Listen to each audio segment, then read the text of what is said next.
Have you been diagnosed with knee osteoarthritis and you're trying to scour the internet and talk to friends and family about what you can do to avoid surgery so that you can continue to live an active life? How can you get rid of pain? How can you decrease stiffness so that way you don't have to deal with all those when you're out there trying to adventure? Well, I know that it can be very overwhelming. And so my name's Alyssa and I'm a doctor of physical therapy and I specialize in treating people with knee and hip osteoarthritis. Now, I have put together a list of the 9 do's and don'ts when it comes to finding relief from knee arthritis, and I want to share that with you today. This is also a blog post. If you prefer to read, you can go down and click the description below, and that will take you to the blog post. You can also head there after this video to get some more details. Getting started right away, number 1 is do seek a second opinion. I think a second opinion is so important. Another set of eyes looking at your images or looking at your x-rays, another set of ears to listen to your story, and another brain helping you to find treatment options. Now, just like any other profession, there are people that specialize a little more in osteoarthritis and others that don't. And there are some people that you're just not going to vibe with, and there are some people that you will. And so especially with a diagnosis that doesn't particularly have a cure and can impact the rest of your life, it is so important to invest a little bit of time in trying to find someone who truly listens to you and who you trust to give you the best treatment options.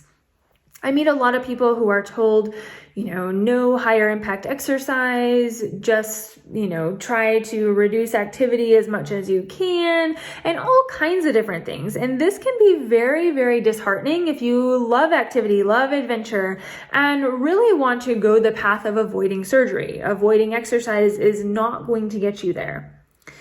So it is definitely important to find someone who you trust and who really understands your situation and the goals that you're looking to accomplish. Number 2, don't overdo it.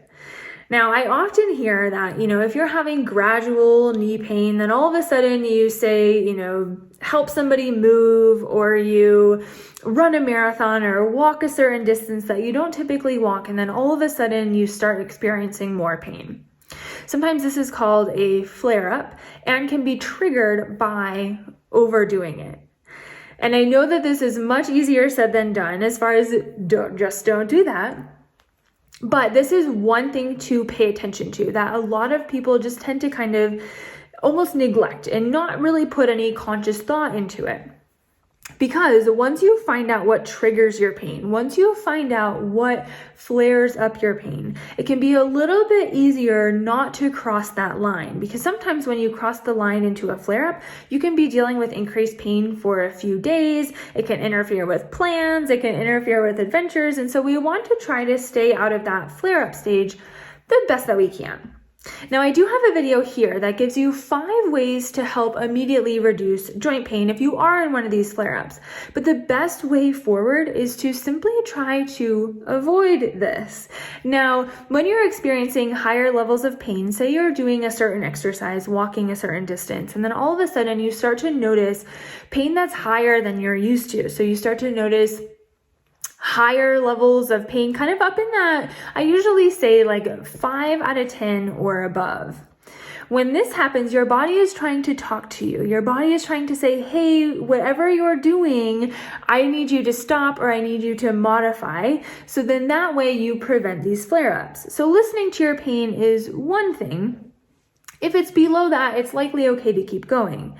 Now, sometimes you may notice pain afterwards, and that's worth taking note. You may not notice pain during, and this makes that a little bit tougher. But think about if you do notice those higher levels of pain or stiffness after you do something, take note of how long you did something or the distance that you did or the weights that you use, because then you can use that information to help move you forward and try to prevent going into those flare-ups, try to prevent crossing that line. Number 3 is my absolute favorite. And if you've been following me for any length of time, you have probably heard me talk about this before, because I want to continue to push this as much as I can because I know how beneficial it can be. And that is, do include variety. Our lives are primarily spent moving forwards. We're, walking to the mailbox, walking out to the car. Everything is moving forward. Unless you're conscious about moving sideways and moving backwards, we don't get a lot of that variety. But those muscles that do help with those movements, those sideways movements, those backwards movements, tend to get neglected. And you can get kind of in this cycle of constantly doing the same thing. So take, for example, walking. Very, very common form of exercise with osteoarthritis, but think about the direction it is in. Forward. Cycling the same way, again, can be very helpful for knee arthritis, but it's the same movement over and over and over again. And pairing these with some exercises that do include variety, moving sideways, moving backwards, is an absolute must if you have knee arthritis. So definitely look into this video here to help you find some variety, find some new ways to move with your knee arthritis, even without flaring up your pain, because it is possible. Number 4 is don't rest too long. I meet quite a few people that are diagnosed with knee osteoarthritis, but then significantly reduce their activity levels because they're afraid of making their pain or condition worse. Honestly, rest has a time and a place, especially if you're in a significant flare-up, you're having a lot of pain, but prolonged rest can actually make your pain worse. Your cartilage needs movement. Think of it like a sponge. When you step down, when you put weight on your leg, say walking, for example, your cartilage compresses. But then as you take your weight off the leg and move to the other leg, then that cartilage opens up and it allows all the nutrients and everything it needs to stay strong to flow in. When we're not moving, we don't have that up and down of that sponge where we're compressing and then opening, compressing and opening. So it's not getting the nutrients that it needs, which can also increase irritation. Inactivity can increase irritation, and inactivity can lead to weight gain, which also can lead to more irritation. And so if we can find ways to move that are going to be nice to your knees, then that is a win. We don't want to rest too long. You do want to incorporate some rest, but if you're doing it for days at a time, then you may honestly notice more pain and more stiffness. So if you're unsure about how long to rest, then definitely put a comment down below and I will get back to you, because it definitely depends on your body, how quick you respond, how quick you recover. But even gentle movement, say if you're having a flare-up, it can be very, very helpful, helping that blood flow get going, cycle out some of that inflammation. It can really, really help as far as reducing pain levels. Number 5, with knee arthritis, it can be hard, but you need to learn how to squat. And there are so many people out there. So if this is you, you are not alone, that are afraid of squats, dread squats, really just try to avoid them because they don't want to flare up knee pain, or they have a feeling that doing a squat is probably going to make things worse. In reality, it doesn't. I mean, you have to be able to squat to live, to get up and down from the toilet, in and out of the car, up and down from the chair. You really cannot avoid squatting, but there are ways that you can squat without flaring up your pain, which I know if you're sitting there right now with knee osteoarthritis, you are like, I have no idea how I'm going to be able to squat without flaring up my pain. There are so many ways to be able to squat. And if you're not following me on Instagram, I would highly recommend it. I have this reel here that helps to show a way to squat that actually doesn't typically flare up pain. Once you're able to squat, you can unlock a lot of different things. Stairs can become easier, just simply walking can become easier. But we have to learn how to master squats first. And just standing there and squatting, a lot of times I find that people are just doing it wrong. There's just one mistake that typically can lead to knee pain. But it also has a simple fix. And so if you're not on Instagram, I also have this video here that goes over this one simple fix that can help with squatting and knee arthritis without pain in the middle. So you can check that out down in the description below. Okay, so number 6 is don't accept take it easy as a treatment option. I've talked with plenty of people who have been diagnosed with knee osteoarthritis and have been told, just take it easy, try to limit your activity, just walking should be fine. And unfortunately, this can set you up for a negative path moving forwards. This can send you into more pain. It can send you into more stiffness because the less you move, the more that you are welcoming these things of inflammation, of stiffness, irritation, all these things that can conjure up severe pain levels. So I also find that some people end up taking it easy because they're just not sure what to do. There's so much information out there and there's so many different articles pulling you in different ways of trying said supplement, trying said, special diet plan, trying all of these things and you're just not really sure what to do.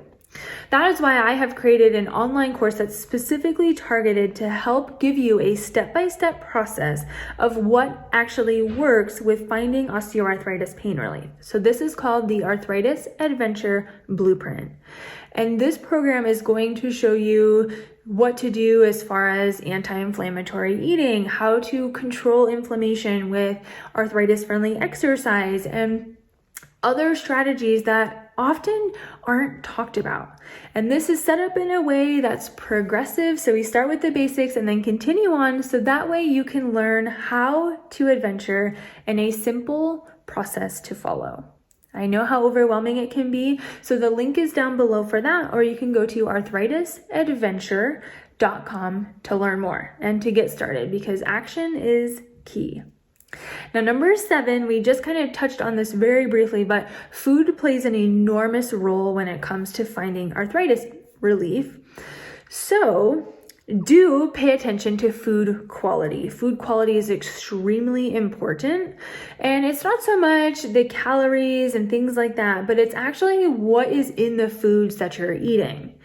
And oftentimes, unfortunately, people are just told, and you may have been told this too, just lose weight. That doesn't get you anywhere and really isn't much help. It's finding the ingredients that typically tend to flare up inflammation. Finding those ingredients and foods that don't typically tend to flare up inflammation. And these foods can actually play a huge role in the pain that you're experiencing and the stiffness that you're experiencing. The more inflammation you're gathering from your foods, the more inflammation that goes to your joints and irritates them. So it can just be some very simple fixes of cutting out maybe a food or two that you typically like, but maybe find a substitute for it, or just reducing the frequency that you eat it. We don't have to be perfect, but being conscious of the ingredients that we're eating and the types of foods that we're eating can really truly make a drastic change to your pain. I know people taking out processed sugar, either significantly reducing the amount of processed sugar or even cutting it out completely, have noticed significant pain relief by just doing that. And it can be really powerful, especially if you're eating these foods a little bit more frequently. And sometimes we're eating them a little bit more frequently than we think. So do pay attention to the food quality. Look at your nutrition labels. I do have a blog post here that's going to go through some of those anti-inflammatory foods and kind of point you in the right direction of maybe the foods that you should be including. But food isn't really mentioned when we go to appointments and see a medical professional, and so it is important not to leave it out because it can play a huge role. Even if you're doing all the right exercise and you're doing all the right, activity and things, if you're eating a more inflammatory diet, then you may not see the benefits. So it's definitely important to pay attention to that food quality. Okay, number 8, don't give up on your active lifestyle. It is so possible to be active with osteoarthritis. And I know that everything around you may seem discouraging, may seem disheartening, may seem that you just have to sit in a chair for the rest of your life, but that is absolutely not true.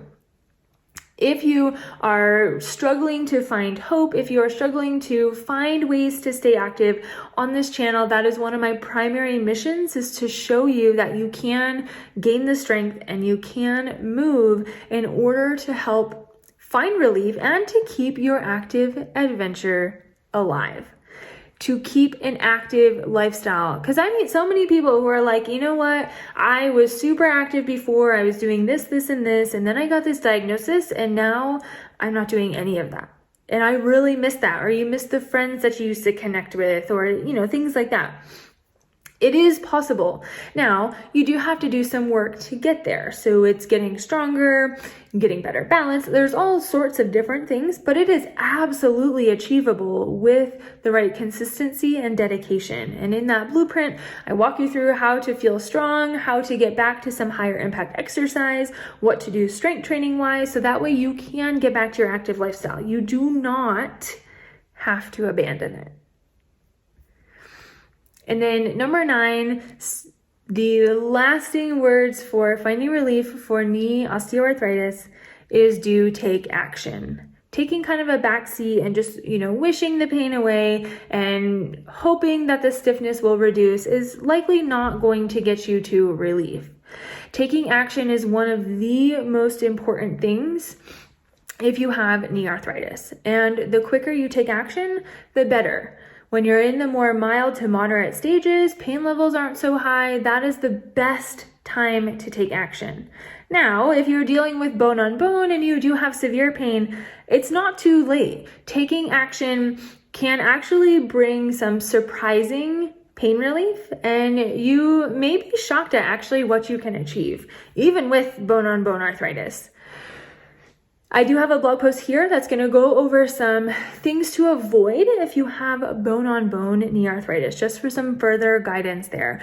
But taking action is going to be the best step forward. I do have a free guide down below that's going to take you through where to get started if you have knee arthritis. You can also check out all of the resources that I mentioned in this video down in the description below. If you're listening on the podcast, you can also see in the show notes where you can find these resources. My main mission is to help you finally find hope and to actually feel good with knee osteoarthritis. Thank you so much for listening, and I want you to know there is hope.